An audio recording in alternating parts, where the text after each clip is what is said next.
আমার চাচা অমুক, আমার বাপ অমুক, আমার ভাই এই, সুতরাং আমি যা মন চাই তাই করতে পারি, এরকম স্বভাব হলো স্বৈরাচারী স্বভাব। নিজের ব্যক্তিত্ব নিয়ে চলবেন, নিজের পরিচয়ে চলবেন। আপনার বাপ কি দাদা কি এটা আপনার পরিচয় নয়। যারা বাপ দাদার পরিচয়ে চলে তারা গাধা, যারা নিজের পরিচয়ে চলে তারা শাহজাদা।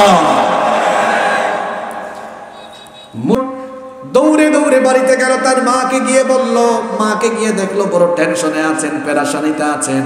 বলল, মা গো কোনো টেনশন করবেন না, পেরেশানি করবেন না, আল্লাহ যে ওয়াদা করেছিলেন আপনার সন্তানকে আল্লাহ আপনার কুলে ফিরাইয়া দিবেন, সেই সময় চলে এসেছে।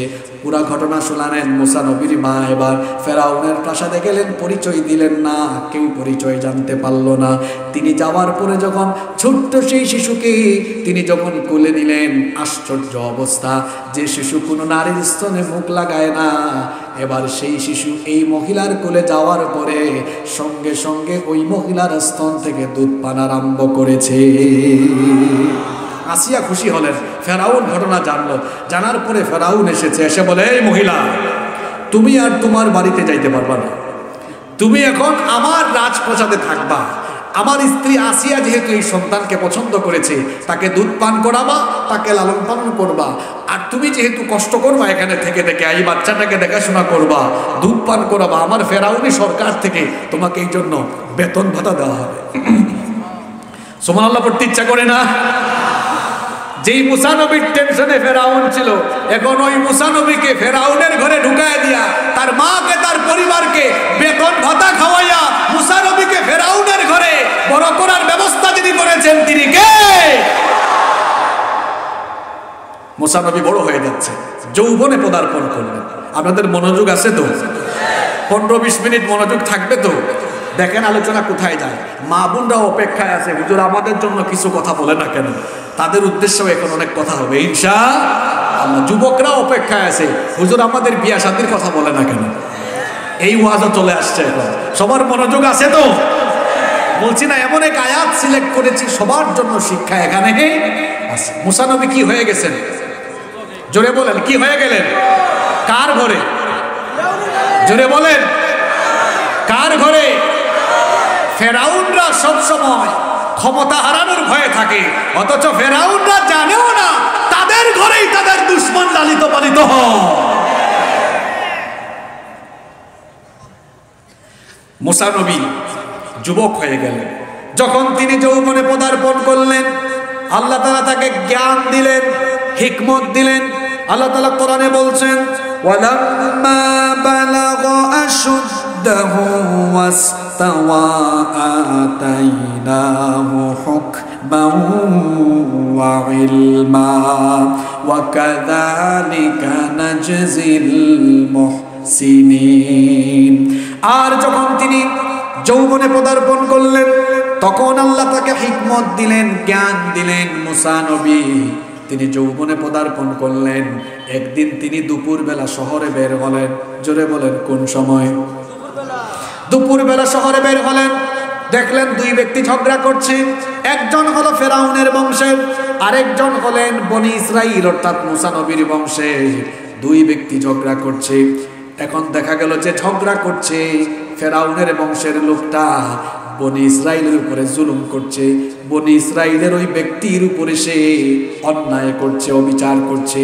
কারণ তার মনে মনে ভাব আছে, আমার দল ক্ষমতায়, আমার বংশ ক্ষমতায়, যা মন চায় তাই করতে পারি। এমন স্বভাবের মানুষ এখন দুনিয়াতে আছে না নাই?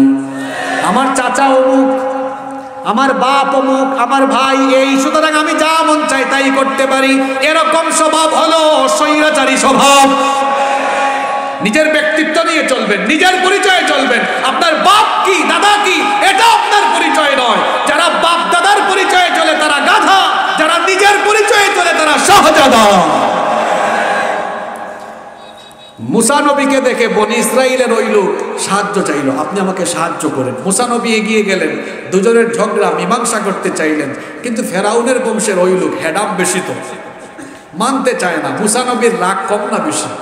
আরে বাপরে বাপ, এমন রাগ মালাকুল মউতকে পর্যন্ত থাপ্পড় দিয়েছে। আল্লাহু আকবার। মুসা নবী বুঝায়, বুঝে না। কোনো মানুষকে বুঝাইতে বুঝাইতে বুঝাইতে বুঝাইতে বুঝ মানে না। তখন কি করে মানুষ, কি ব্যবহার করে? মুসা নবী তারে মারলেন এক ঘুষি। ঘুষিটা দিয়েছিলেন তাদেরকে ঝগড়া থেকে নিবৃত্ত করার জন্য, কিন্তু ঘুষির চোটে ওই লোক দুনিয়া থেকে আউট। আল্লাহু আকবার। এই খবর ফেরাউনের কানে গেল। ফেরাউন সঙ্গে সঙ্গে বলল, মুসাকে গ্রেফতার করো, আমার সামনে নিয়ে আসো। ফেরাউনের সভাসদে এক ব্যক্তি এই কথা শুনলেন, যিনি মুসা নবীকে ভালোবাসতেন। ওই লোক দৌড়ে দৌড়ে এসে মুসা নবীকে এই খবরটা জানালেন। আল্লাহ তার কথা কোরআনে এভাবে বলেছেন, ওয়াজাআ রাজুলুম মিন আকসাল মাদিনাতি রাজুলুন ইয়াসআ। দৌড়ে দৌড়ে সেই ব্যক্তি এসে মুসা নবীকে যখন এই খবর জানালেন, মুসা নবীকে বললেন, তুমি সঙ্গে সঙ্গে এখান থেকে দৌড়াও, নইলে ফেরাউনের বাহিনী তোমাকে অ্যারেস্ট করে ফেলবে। মুসা নবী তখন অজানা গন্তব্যে পথ চলা আরম্ভ করলেন। হিজরত করছেন। চলতে চলতে চলতে চলতে ক্লান্ত শ্রান্ত অবস্থায় মাদায়েনের একটা কুয়ার পাশে তিনি গেলেন। জোরে বলেন কোথায়? মাদিয়ান। মাদিয়ানের একটা কুয়ার পাশে তিনি গেলেন। তখন পিপাসার্ত ছিলেন, ক্লান্ত পরিশ্রান্ত ছিলেন। লক্ষ্য করে দেখলেন কিছু রাখালেরা তাদের পশুর পালকে পানি পান করাচ্ছে, আর দুইটা মেয়ে সেই কূপ থেকে দূরে, তারাও অসহায়ের মতো দাঁড়িয়ে আছে। তিনি তাদের কাছে গিয়ে বললেন, কি ব্যাপার মেয়েরা, অসহায়ের মতো তোমরা এখানে দাঁড়িয়ে আছো কেন?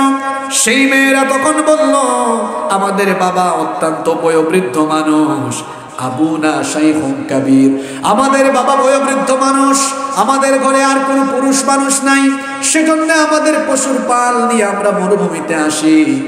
আমরা আমাদের পশুগুলোকে পানি পান করানোর জন্য এখানে অপেক্ষা করছি। পুরুষ মানুষের ভিড়ে আমরা যাচ্ছি না।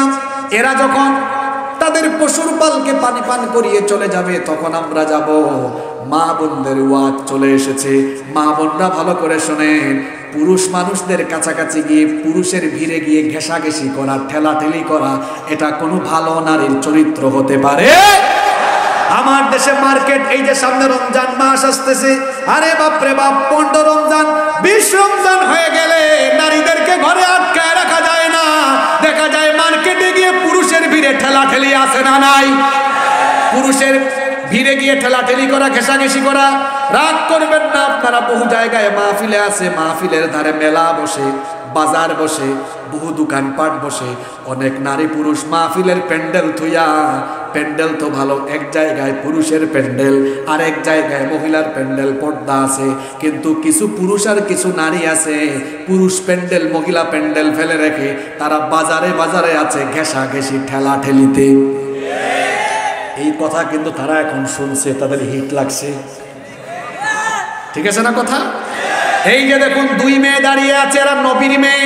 মাদিয়ানবাসীর জন্য আল্লাহ যাকে নবী বানিয়ে পাঠিয়েছেন নাম হলো শুআইব আলাইহিস সালাম। ও ফুলতলা বেজের ডাঙ্গার মা বোনেরা শুনেন, পুরুষের ঠেলাঠেলিতে, পুরুষের ভিড়ে গিয়ে ঘেঁষাঘেঁষি ঠেলাঠেলি করা, এটা মুমিনা নারীর বৈশিষ্ট্য হতে পারে না। একজন নেককার দিনদার নারী পর্দার সাথে চলাফেরা করে, পুরুষের ভিড়ে সে কখনো যেতে পারে। তিনি গিয়ে বললেন, কি ব্যাপার দাঁড়িয়ে আছো কেন? মেয়েরা বলল, এরা যখন পানি পান করাবে, এরপরে আমরা আমাদের পশুপালকে পানি পান করাবো। মুসা নবী বললেন, ঠিক আছে, তোমাদের তো বাড়ি যেতে দেরি হয়ে যাবে, আজকে আমি তোমাদের পশুর পালকে পানি পান করাই। তিনি তাদের পশুর পালকে পানি পান করালেন। এই মেয়েরা বাড়িতে ফিরে গেল। ঘুমায় গেছেন নাকি আপনারা? শুনেন মজার ঘটনা। এই মেয়েরা বাড়িতে চলে গেল। বাড়িতে যাওয়ার পরে তাদের বাবা তাদেরকে জিজ্ঞেস করলেন, কি ব্যাপার মেয়েরা, প্রত্যেক দিন তো বাড়িতে আসতে আসতে সন্ধ্যা হয়ে যায়, আজকে তো তাড়াতাড়ি ফিরলে কেন? মেয়েরা ঘটনা শোনালেন। মেয়েরা বললেন, এক যুবক আমাদেরকে সহযোগিতা করেছে। শুআইব আলাইহিস সালাম তখন বললেন, যুবকটাকে আমার কাছে আনলে না কেন? তাকে কিছু হাদিয়া দিতাম, পুরস্কৃত করতাম, সে তো বড় উপকার করেছে। মেয়েরা তখন বলল, আব্বা আপনি যদি অনুমতি দেন তাহলে আনতে যাব। ওইদিকে মুসা নবী তিনি পানি পান করে একটি গাছের ছায়ার নিচে বসে আছেন, আল্লাহর কাছে দোয়া করলেন, আল্লাহ নতুন এক এলাকায় এসেছি, কোনো মানুষের সাথে আমার পরিচয় নাই, কাউকে আমি চিনি না জানি না, তুমি এখানে আমার একটা উত্তম ব্যবস্থা করে দাও। তিনি যখন দোয়া করলেন, দোয়া কবুল করলেন কি? কেমনে আল্লাহ দোয়া কবুল করলেন? শুআয়ব আলাইহিস সালাম তার মেয়েদেরকে বললেন, দেখো তো যুবককে সেখানে গিয়ে পাও কিনা। মেয়েরা আবার সেখানে হাজির হয়ে মুসা নবীকে গাছের ছায়ার নিচে পেল। সুবহানাল্লাহ। তারা বলল, আমাদের পিতা আপনাকে ডেকেছেন, তিনি আপনাকে পুরস্কৃত করতে চান। মুসা নবী মনে মনে বলছেন, মনে হয় আল্লাহ আমার দোয়া কবুল করে ফেলেছেন। তিনি বললেন, ঠিক আছে চলো, তবে তোমরা আমার সামনে নয়, তোমরা আমার পিছনে থাকো।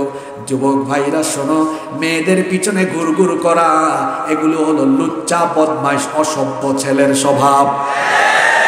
মেয়েদের পিছনে অনেকে আছে ঘুরঘুর ঘুরঘুর করে, কলেজে পড়ে, ইউনিভার্সিটিতে পড়ে। খবরদার আমার যুবক ভাইরা, ছাত্র জীবনে কোনো নারীর ফিতনায় পড়ো না, তোমার ক্যারিয়ার ধ্বংস হয়ে যাবে। ছাত্র জীবনে তুমি হারাম কোনো রিলেশনে জড়ায়ও না, তোমার ক্যারিয়ারটা ধ্বংস হয়ে যাবে। তুমি কেন মেয়েদের পিছনে ঘুরঘুর করবা? এই বয়স হলো তোমার পড়াশোনার বয়স, গবেষণার বয়স। এই বয়সে পড়ার টেবিলে মনোযোগী হও, গবেষণায় মনোযোগী হও। আজান হলে নামাজে চলে যাও। যদি তোমার পড়াশোনায় গবেষণায় মনোযোগ থাকে, ক্যারিয়ার সুন্দর হবে। আজান হলে যদি নামাজে যেতে পারো, চরিত্র ভালো হবে। ক্যারিয়ার সুন্দর আর চরিত্র যদি ভালো হয়, কোনো মেয়ের পিছনে তুমি ঘুরঘুর করা লাগবে না। এই খুলনার সুন্দরী সুন্দরী মেয়ের বাপ তোমার পিছনে ঘুরঘুর